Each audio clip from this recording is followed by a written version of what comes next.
ሰላም ጤና ይስጥልን። የተከበራችሁና የተወደዳችሁ የህዝብ ቤተሰቦች ዶክተር አማረ እባላለሁ። በዛሬው የጤናዊ ፕሮግራም አይናችን ላይ የሚፈጠሩ ምልክቶች እንዲሁም የበሽታው መንስኤ ምንድነው የሚሉትን አጠር አድርጌ ወደ እናንተ አቀርባለሁ። ለቻናሉ አዲስ ከሆናችሁ ሰብስክራይብ ማድረግ እንዳትረሱ፣ እንዲሁም ለሌሎች እንዲደርስ ላይክ፣ ሼር አድርጉ እያልኩኝ ቀጥታ ወደ ቪዲዮ ሄዳለሁ። ተከታተሉ። አይናችን ላይ የሚፈጠሩ አንዳንድ ምልክቶችን በቀጥታ ማየት ባንችልም ከቅርብ ርቀት ያሉ ሰዎች አይንህ ቢጫ ሆኗል፣ አይንህ በጣም ነጭ ሆኗል፣ አይንህ ቀልቷል፣ አይንህ አብጧል ሊሉን ይችላሉ። ታዲያ እነዚህ ምልክቶች መነሻው ከአይን ነው ወይንስ ከሌላው የአካል ክፍል እንዲሁም ምን ማድረግ እንዳለብን አጠር አድርጌ እነግራችኋለሁ። የመጀመሪያውና አንደኛው አይናችን ቢጫ መሆን ነው ወይንም በሕክምናው ጃንዲስ እንለዋለን። በማህበረሰባችን ደግሞ ብዙ ጊዜ የወፍ በሽታ እየተባለ ይጠራል። ይህ አይን ቢጫ መሆን ዋናው መንስኤው አይናችን ቢጫ እንዲሆን የሚያደርገው ቢሊሩቢን የሚባል ንጥረ ነገር ሲሆን ይህ ንጥረ ነገር በዋናነት ፕሮሰስ የሚደረገው ጉበታችን ላይ ነው። ጉበት በተለያየ ምክንያት ሲጎዳና ከጉበት ወደ አንጀትና ወደ ሐሞት ከረጢት የመሄጃ መስመሩ በሐሞት ጠጠር ሊሆን ይችላል ወይም በሌሎች ነገሮች ሲጎዳ ይህ ንጥረ ነገር ተመልሶ ወደ ደማችን እንዲጠራቀም ይሆንና በቀላሉ አይናችን ላይ እንዲታይ እንዲሁም አንዳንዴ ደግሞ ቆዳችን ላይ እንዲታይ ይሆናል ማለት ነው። ስለዚህ አይናችን ቢጫ ከሆነ የአይናችን ችግር ሳይሆን ከጉበታችን ላይ ወይንም ከጉበት ወደ አንጀትና ወደ ሐሞት ከረጢት የሚወስደው መስመር ላይ ችግር እንዳለ እያመላከተ ስለሆነ በዚህን ሰዓት የጉበት ኤንዛይሞች ምርመራ እንዲሁም ደግሞ የራሱን ቢሊሩቢን መጠኑን በደም አማካኝነት መታየት ይኖርብናል። እንዲሁም ደግሞ የሆድ አልትራሳውንድ ሊያስፈልገን ስለሚችል ወደ ጤና ተቋም በመሄድ ባለሙያ ማማከር ይኖርብናል ማለት ነው። ሁለተኛውና አይናችን ላይ የሚታየው ምልክት ደግሞ የታችኛው የአይናችን ክፍል በጣም ነጭ አይነት ከለር ከሆነና ብዙ ሰዎች ደግሞ አይንህ ጥርት ብሏል ሊሉን ይችላሉ። ነገር ግን የአይናችን ክዳን የታችኛው ክፍል ገለጥ ስናደርገው በጣም ነጭ ከሆነ ወይንም ፔል የምንለው አይነት ቀለም ካለው የደም ማነስ ምልክት እንዳለ የሚያመላክት ምልክት ስለሆነ በዚህን ሰዓት ወደ ጤና ተቋም በመሄድ ምርመራ ማድረግ ይኖርብናል ማለት ነው። ሶስተኛው አይናችን ላይ የሚታየው ምልክት ደግሞ አይን ቀይ መሆን ነው። ይህም አይን ቀይ የሚሆንበት በጣም ብዙ ምክንያቶች ቢኖሩም ከአይናችን ውጭ ያሉ ምክንያቶችን ስናይ ምናልባትም ከአንድ ቦታ አካባቢ ቀይ መሆን ካለ ምናልባትም ይህ ከግፊት ጋር ሊያያዝ ይችላል።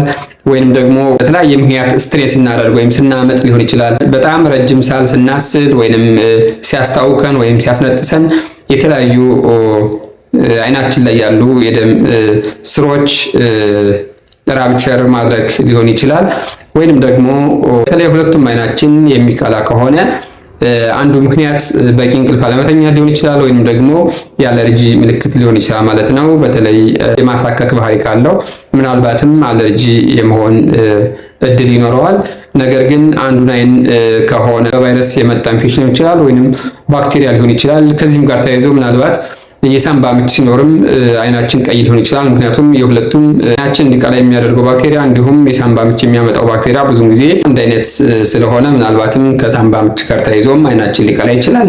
እንዲሁም ደግሞ ከአደጋ ጋር ተያይዞ ወይንም ግላኮማ ከምንለው ከራሱ ከአይን ጋር የተያያዘ ችግር ሊሆን ይችላል ማለት ነው። አራተኛው ምልክት ደግሞ የአይናችን ዙሪያ የሚቀላ ወይም የሚበልዝ ከሆነ ይህ ምልክት ብዙ ጊዜ የሆነ አደጋ ከደረሰ በኋላ የሚከሰት ከሆነ ይህ የሚያመላክተው የራስ ቅላችን የታችኛው አንጎል የሚቀመጥበት የታችኛው ክፍል ወይንም በሕክምናው ባዛል ስከር የምንለው የሱ ስብራት መኖር ነው የሚያመላክተው። ወይንም ባዛል ስከር ፍራክቸር የምንለው የሚያመላክት ስለሆነ በተለያየ ምክንያት አደጋ ጋር ተያይዞ የአይናችን ዙሪያው የሚቀላና የሚበልዝ ከሆነ ምናልባትም የቅንጭላት ሲቲ ስካን ሊያስፈልገን ይችላል ማለት ነው።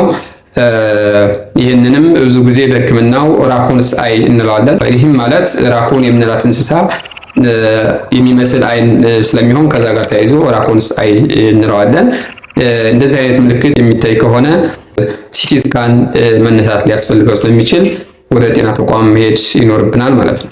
ሌላውና አምስተኛው ፐሪኦርቢታል ኢደማ የምንለው የአይናችን ዙሪያው የሚያብጥ ከሆነ በተለይ ጧት ከመኝታ ስንነሳ ሊሆን ይችላል ዙሪያውን የሚያብጥ ከሆነና እንዲሁም ቀስ በቀስ ፊታችን የሚያጠቃልልና ወደ ታች ወዳለው የአካል ክፍላችን ወደ ሆድ ወደ እግር የሚሄድ ከሆነ ይህ የሚያመለክተው ኩላሊት ላይ ችግር እንዳለ ነው።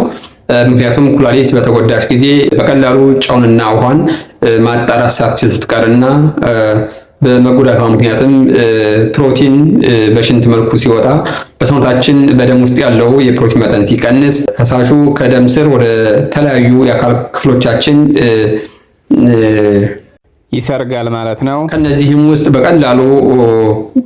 በቀላሉ ከአይናችን ዙሪያ ያሉት ኮኔክቲቭ ቲሹዎች በጣም ሉዝ ስለሆኑ በቀላሉ አይናችን ላይ ልናየው እንችላለን ማለት ነው። ስለዚህ የሰውነት እብጠት ከአይን ጀምሮ ወደ ተለያዩ የአካል ክፍል የሚሄድ ከሆነ የኩላሊት ችግር እንዳለ ስለሚያመለክት የኩላሊት ምርመራ፣ የሽንት ምርመራ ማድረግ ስለሚኖርብን በዚህ ሰዓት ወደ ጤና ተቋም ሄደን ባለሙያ ማማከር ይኖርብናል ማለት ነው። ስድስተኛ የአይናችን መሀለኛው ኳሱ ወደ ውጭ ወጣ የሚል ከሆነ ወይንም አይቦል የምንለው ወደ ውጭ ወጣ ያለ ከሆነ በሕክምናው ኤግዞፍታልመስ እንለዋለን።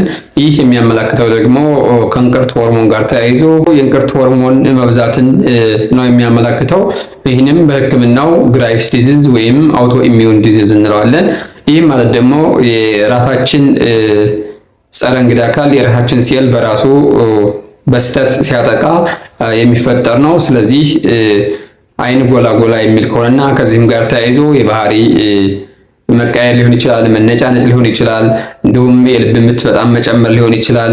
የተለያየ ባህሪ የሚያሳይ ከሆነና እንዲሁም ከዚህም ጋር ተያይዞ አንገታችን ላይ እንቅርት የሚታይ ከሆነ ወደ ጤና ተቋም በመሄድ የታይሮይድ ሆርሞን ምርመራ በማድረግ ሕክምና ማግኘት ይኖርብናል ማለት ነው። ሰባተኛው ምልክት ደግሞ የአይን በትክክል አለመገጠም ወይንም ይሄ መንሸዋር የምንለው አይነት ባህሪ ድንገት ከተከሰተ ይህ የሚያመለክተው ደግሞ ፊታችንና አይናችን የሚመግበው ከአንጎላችን ተነስቶ የሚመጣው ፋሺያል ነርቭ የሚባለው እሱ ላይ ኢንፌክሽን ሊሆን ይችላል ወይም የተለያየ ትሮማ ወይም የተለያየ ጉዳት ሲደርስበት የዛ ነርቡ በትክክል ካለመስራት ጋር ተያይዞ የሚመጣ ስለሚሆን በዚህ ሰዓትም ወደ ጤና ተቋም በመሄድ ቶሎ ሕክምናውን ማግኘት ይኖርብናል ማለት ነው።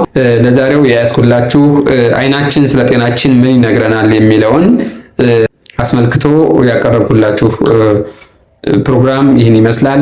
ላይክ፣ ሼር፣ ሰብስክራይብ ማድረግ እንዳትረሱ። በቀጣይ በሌላ ቪዲዮ እስከምንመጣ ቸር ተመኘን።